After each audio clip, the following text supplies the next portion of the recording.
Descubramos los beneficios y retos de la tecnología en el aprendizaje. Escúchanos cada lunes y miércoles a las 15 horas en Tareas de Tecnología. Desafío para la próxima clase con Nicolás Soto. En divoxradio.com.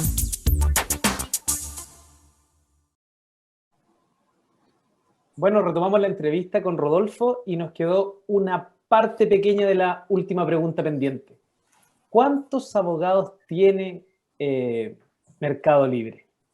Bueno, el Mercado Libre hoy está alrededor de los 120 abogados, con una expectativa de crecimiento de más o menos 50, 60 abogados más para este año. Entonces, terminaríamos posiblemente el 2021, mediados del 2022, entre cercanos a los 200 abogados, 180, 200 abogados. Así que es un número inmenso, el tamaño de un estudio mediano o grande en cualquier parte de Latinoamérica, así que es un gran desafío también eso.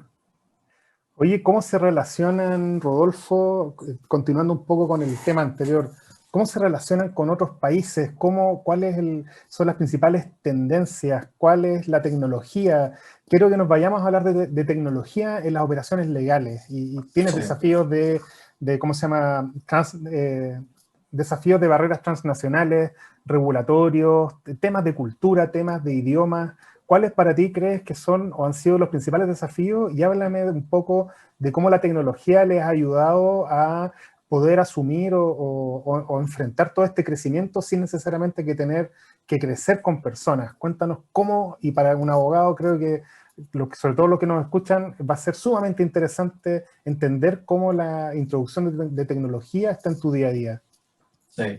Ahí hay como varias competencias sobre las cuales empezamos a trabajar, ¿no? Es decir, nosotros, si vos me decís regionalización, nosotros trabajamos con abogados en México, en Colombia, en Venezuela, en Brasil, en Argentina, Chile, Uruguay, Perú. Hay un montón de abogados en todos lados que tienen sus propias necesidades, pero también tratamos de trabajar como un solo equipo.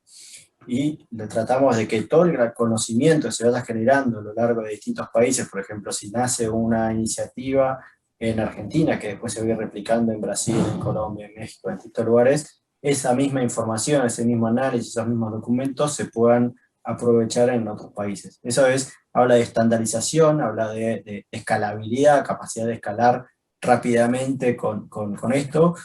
Y lo que tratamos de imponer ahí es sistemas de knowledge management. Nosotros utilizamos, o estamos implementando un sistema de DMS, con NetDocuments, y tratamos de que nos ayude a la gestión documental diaria.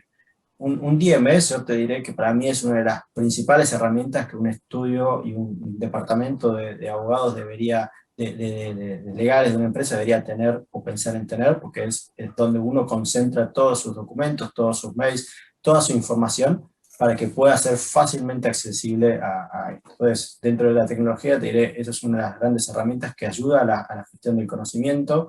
Después, una gran herramienta para generar sistemas de generación de contratos, de gestión de los contratos, para que esté todo debidamente trazable, fácilmente replicable.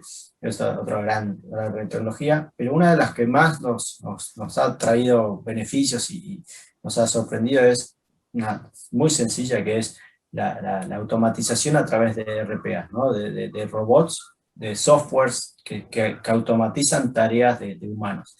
Entonces, con eso, cuando uno empieza a detectar que hay mucha tarea operacional, repetitiva y de poco valor agregado que se puede automatizar, aplicando rutinas de automatización a través de estos sistemas de RPA que se aplican muy, muy rápido, a bajo costo, y traen muy buenos y rápidos beneficios. Entonces, todos esos sistemas de automatización también nos ha ayudado a escalar, porque en vez de tener una persona haciendo esa tarea rutinaria, que se aburre y que por el aburrimiento se equivoca, ponemos un sistema, hacerlo a las 24 horas del día, los 7 días de la semana, y no hay error. Entonces la base de datos que uno después captura de esas tareas empieza a ser mucho más sólida y eficiente.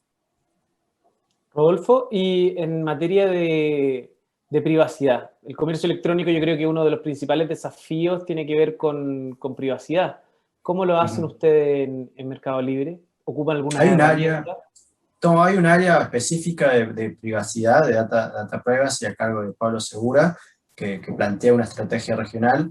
En cuanto a sistemas de gestión, lo que utilizamos es un software de OneTrust, que lo que hace es ayudar al equipo a tener una base de datos, un mapeo de las bases de datos que hay en el sistema, que nos ayuda a que no haya duplicidad de bases de datos, que no hayan bases de datos que se puedan estar yendo de las manos del departamento, y que ayuda también a hacer informes de impacto, ¿no? Ante un nuevo producto, ayuda a setear un nuevo informe de impacto para cómo impacta ese nuevo producto, ese nuevo feature, en cuestiones de datos personales. Claramente es un foco fundamental de nuestro lado, y que lo tratamos de absorber en una herramienta de gran calibre como el OneTrust. Yo quería hacerte una pregunta, siguiendo el tema anterior de la automatización, si nos pudieras dar algún ejemplo, y creo que el ejemplo lo tenemos calado ahí con nuestros amigos de ZTZ, que son una startup chilena, pero con orígenes argentinos, de cómo les han ayudado, porque yo creo que es un ejemplo de lo poco que yo sé en cantidad de números de procesos, que ha sido realmente, no solamente con ustedes, sino que también con otros clientes tremendos. Si nos puedes contar un poco de ese proceso y de cómo ustedes integran un proveedor tercero, ajeno a ustedes, a sus procesos locales y eventualmente no solamente en Argentina, sino que en otros países. Y pueden ser los chicos de ZTZ u otros. Cuéntanos un poco. No, pero creo que eso, es un gran caso para contar. Es un gran caso de éxito. La verdad que con Nicolás y con Ignacio venimos charlando hace muchísimos años. Siempre quisimos avanzar con ellos hasta que llegó un momento donde, bueno, era la gran oportunidad, porque dijimos, empecemos chico y empecemos a empezar a probar estas nuevas soluciones que nos ofrecen. Entonces, empezamos con los reclamos de Cernac, para gestionar los reclamos de Cernac, en una época donde los reclamos de Cernac eran bastante pocos, y tú bien sabes que los reclamos de Cernac no tienen demasiada complejidad en cuanto a sanciones posteriores, sino que es más bien reputacional. Entonces, pero fue un gran aprendizaje en cuanto a los reclamos que plantean los usuarios de Chile en Cernac, son los mismos que los que plantean los ciudadanos en Brasil en Procom, y las personas que me plantean en Decopy en Perú. Entonces, claramente una gran oportunidad para que el sistema de ellos aprenda muy bien cómo interpretar. ¿Qué hace hoy el sistema? ¿Qué hizo el sistema con nosotros? Es, hoy, si llega un reclamo, sea hoy de cualquiera uno de estos países, le interpreta de qué tipo de reclamo es. Esto es dentro de la tipología de Mercado Libre. Nosotros le fuimos enseñando al asistente qué tipo de reclamo es para Mercado Libre, un tipo de reclamo que está planteando un usuario, y a partir de ahí sugiere un tipo, modelo de respuesta. Eso ayuda a que la clasificación, la elección del modelo de respuesta y la velocidad con que esto ocurre sea mucho más rápida.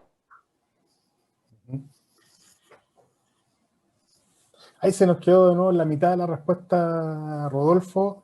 Y chuta, interesante porque justamente van a ser invitados de nuestro programa más adelante, estos chicos de ZTZ que decía Ignacio, ahí me está escribiendo Rodolfo. Y ojalá vuelva pronto, Rodolfo, porque Sí. queremos preguntar sobre FinTech. Tenemos ahí una pregunta que nos gustaría retomar. ZTZ es un emprendimiento chileno, ¿cierto? Sí, pasaron por Startup Chile y son dos chicos argentinos, Nicolás e Ignacio. Mira, ahí está Rodolfo de vuelta. Ahí está de vuelta en vivo y en directo. Esto demuestra que nuestro programa está en vivo y en directo, y la verdad que son las complicaciones del Zoom y de la conexión telefónica. Así que sin problema tenemos acá de nuevo Rodolfo. ¿Cómo está, Rodolfo? Aparte que imagínate en otras circunstancias tener un invitado de Buenos Aires haciendo el programa, la verdad que este es un lujo, así que te devuelvo la palabra, estimado. Dale, y ahora justo bajó el sol y me está dando el sol en la cara, pero bueno, soy yo de vuelta. Nada, lo que decía es que logramos plantear esto en un momento muy bueno con el equipo de ZTZ, ya que por el efecto pandemia logramos configurar el sistema, y el efecto pandemia hizo que la cantidad de reclamos que habían crezca exponencialmente. Entonces, tanto en Chile, en Colombia, en Argentina, en todos estos países donde veníamos configurando el asistente, pueden absorberlo. Y eso fue como la punta de lanza, ¿no? Y a partir de ahí vimos, bueno, no importa lo que hoy tenés construido, yo entiendo tu tecnología, entiendo lo que haces, y yo te voy a proponer que la uses para otras cosas. Entonces empezamos a decirle a los chicos de, bueno, tengo oficios judiciales que recibimos todos los días del Banco Central en Argentina, del BACEN en Brasil, de la IF en México, Banco Central en México. ¿Cómo vos me podés ayudar? Y fuimos construyendo sistemas automatizables que hoy nos permiten responder oficios sin ningún tipo de involucramiento de personas, porque descargan los reclamos en cientos de oficios que recibimos diariamente, en donde si tuviésemos que poner personas a hacerlo, lo harían, no sé, entre 20 y 30 personas para poder estar en tiempo, pero hoy están conectados con nuestros sistemas, con conexiones con procesos de RPA, que con toda esa información hace que el asistente descargue la información, la clasifique, la procese, una rutina de RPA, que obtenga la información y esa misma información sirva para generar las respuestas que al final del día yo soy un intermediario entre una autoridad que requiere información y que yo tengo la información. Entonces yo logro darte esa información en tiempo récord, rápido y sin intervención humana, bienvenido sea, porque no te estoy dando más de lo que me pedís y con los controles que tengo. Entonces, eso agiliza a que las investigaciones, a los procesos que ellos necesitan empujar, avancen mucho más rápido y más eficiente. Y hacia ahí estamos yendo, ¿no? Ese es el lado donde queremos avanzar. ¿Y cómo han avanzado en relación a los sistemas de pago, mercado pago hoy día? Me atrevería a decir que lo usan todos los comercios en Chile, pero ¿cuál ha sido el desafío de la integración a nivel fintech entre ustedes, Mercado Pago? Cuéntanos un poco de cómo interactúan. Aquí el gran desafío, creo yo, son los pagos transnacionales, la coordinación, la logística. Cuéntanos un poco qué han hecho a nivel de fintech y la integración con lo que ustedes hacen. Ya uno se mete a Mercado Pago, las opciones para pagar que hay son muchas, entonces cuéntanos un poquitito de eso, por favor, Rodolfo. Sí, ha crecido muchísimo y claro, la pandemia expuso la necesidad de tener este tipo de soluciones y nos ha seguido crecer en 5, lo que hubiésemos crecido en 5 años, crecimos en 5 meses.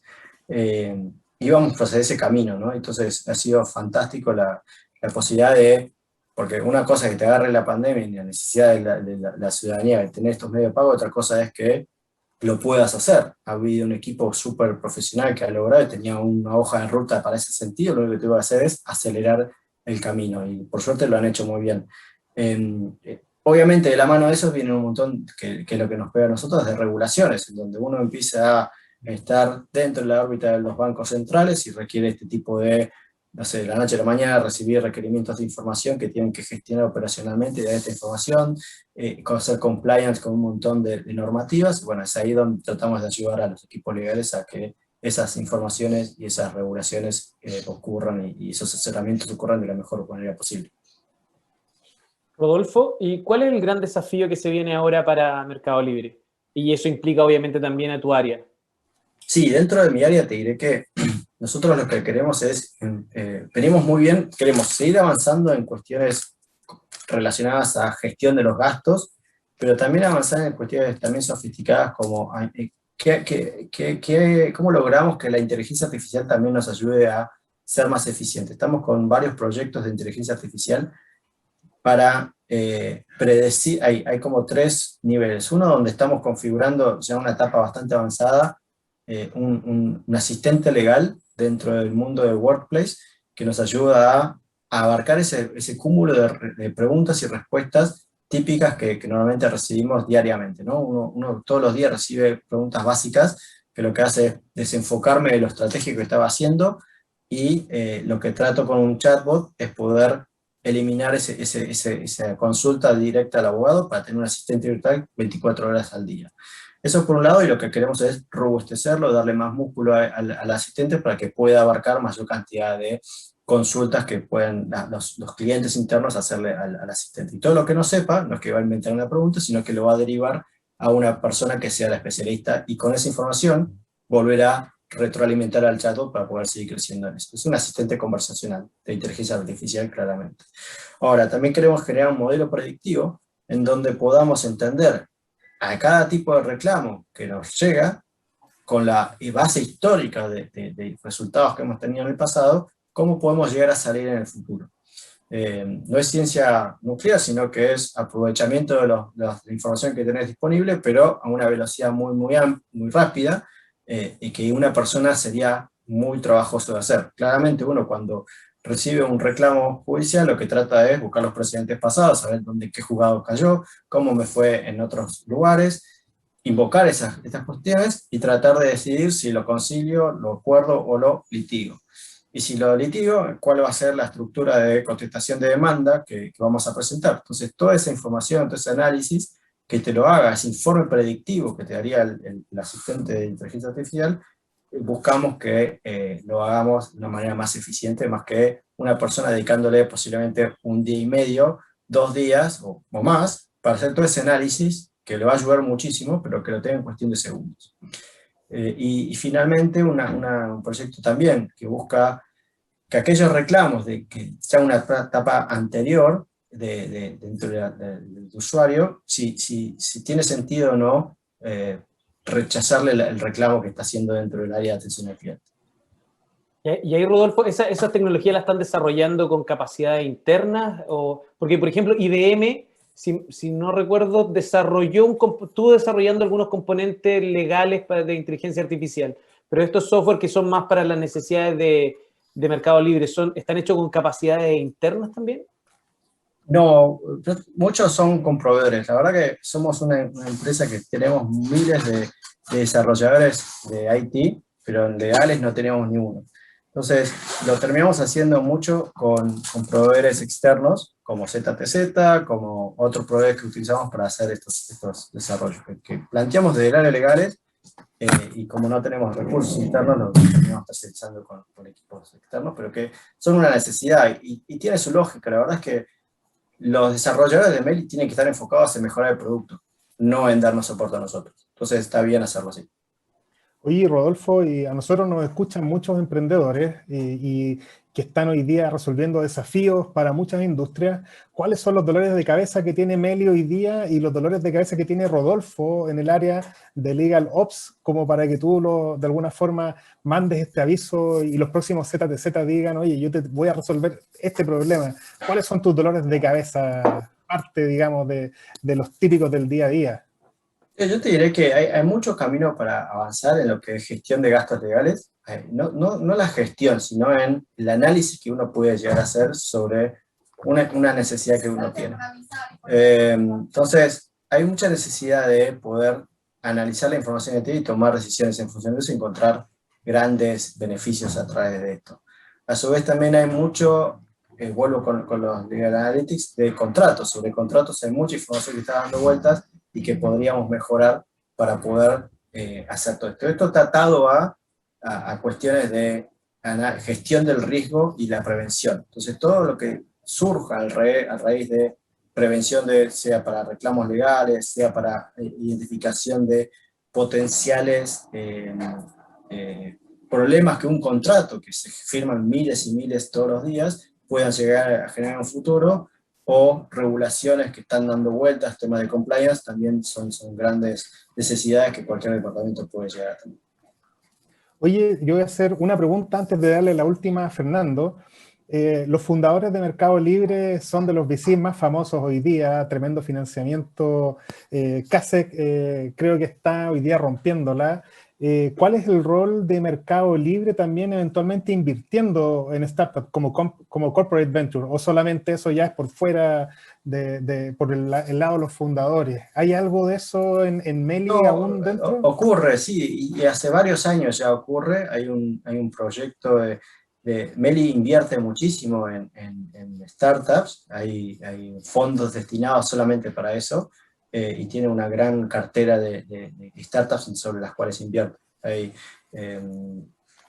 bastante avanzado, ya viene como hace 5 o 6 años que empezó esa iniciativa, y todos los años se va renovando, así que es algo que ya se viene haciendo hace rato.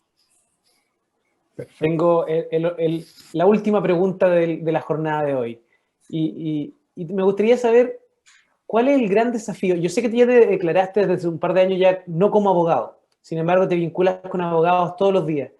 ¿Cuál es el principal desafío para los abogados jóvenes que están saliendo hoy en día de la escuela de Derecho?